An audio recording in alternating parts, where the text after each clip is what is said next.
नमस्कार साथियों, आपके परीक्षा में सीधे सीधे यहाँ से प्रश्न बनने वाले हैं। बाल गंगाधर तिलक से लगातार सभी परीक्षाओं में प्रश्न बनते हैं। आज ये समस्या समाप्त होने वाली है। इस 2 मिनट में आपको पूरे बाल गंगाधर तिलक के क्वेश्चन में समझाने वाला हूँ। बाल गंगाधर तिलक का जन्म होता है 23 जुलाई 1856 को और महाराष्ट्र के रत्नागिरी में। इनके पिताजी का नाम होता है श्री गंगाधर तिलक और माता का नाम होता है पार्वती बाई गंगाधर। इसके बाद इनके एक दोस्त होते हैं जिसका नाम होता है अगरकर। इन्होंने अपने दोस्त अगरकर की सहायता से मिलकर है ना न्यू पूना इंग्लिश स्कूल खोला था महाराष्ट्र के पूना में। और लोगों के अंदर देशभक्ति और एकता जगाने के लिए महाराष्ट्र में 1893 में गणेश उत्सव मनाना शुरू किया, वही गणपति बाप्पा मोरिया, और 1895 में शिवाजी उत्सव मनाना शुरू किया।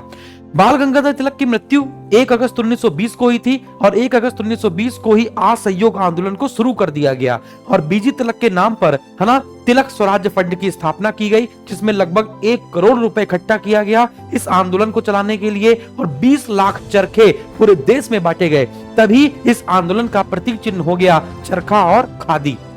बात करते हैं बीजी तिलक की 2 पत्रिकाएं हैं, एक है केसरी और एक है मराठा। जो केसरी पत्रिका है वो मराठी भाषा में है और जो मराठा पत्रिका है वो अंग्रेजी भाषा में है। इसी केसरी पत्रिका में ही इन्होंने भारत दुर्दशा नाम से एक टाइटल लिखा था, जिसमें 30 अप्रैल 1908 का कांड लिखा। ये कांड क्या था? मुजफ्फरपुर के जो मजिस्ट्रेट थे डगलस किंग्सफोर्ड, उनकी बग्घी पर बम फेंक दिया था प्रफुल्ल चाकी और खुदीराम बोस ने। फिर इनको पकड़ लिया गया। प्रफुल्ल चाकी ने तो आत्महत्या कर ली थी, लेकिन खुदीराम बोस को फांसी दे दी गई थी। यही कांड लिखा किसने? बीजी तिलक ने अपनी पत्रिका केसरी में, जिसके लिए इन्हें भी जेल भेज दिया गया। 6 वर्ष के लिए जेल भेजा गया, म्यांमार की मांडले जेल। और उस जेल में रहकर इन्होंने किताब लिखी द गीता रहस्य। पत्रकारिता के कारण जेल जाने वाले पहले भारतीय भी बाल गंगाधर तिलक हो जाएंगे इस प्रकार से। और इनकी एक और किताब भी याद रखनी है, the Arctic home of Vedas. इन्होंने ये बताया कि जो आर्य थे वो उत्तरी ध्रुव से आए थे, वो आर्कटिक क्षेत्र से होकर आए थे। ये बात क्लियर हो गई।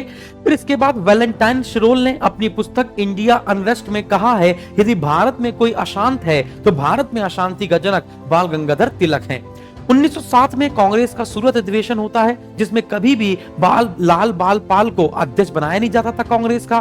तो जो लाल बाल पाल थे वो गुस्सा आ गए और इन्होंने बाइकआउट कर दिया। तो 1907 में जब सूरत अधिवेशन हुआ, इसकी अध्यक्षता रास बिहारी घोष ने करी और कांग्रेस 2 भागों में बट गया, गरम दल और नरम दल। गरम दल में लाल बाल पाल घोष आते हैं, लाला लाजपत राय, बाल गंगाधर तिलक, विपिन चंद्र पाल, अरविंद घोष। 1916 में गरम दल नरम दल एक हो गया। लखनऊ समझौता कहा जाता है कि कांग्रेस ने मुस्लिम लीग से भी हाथ मिला लिया। इसमें स्वराज मेरा जन्मसिद्ध अधिकार है ये नारा दिया गया और कांग्रेस के बारे में कहा था कि यदि वर्ष में एक बार मेढक की तरह टर्राओगे तो कुछ हाथ नहीं लगेगा। 1895 में इन्होंने स्वराज बिल पेश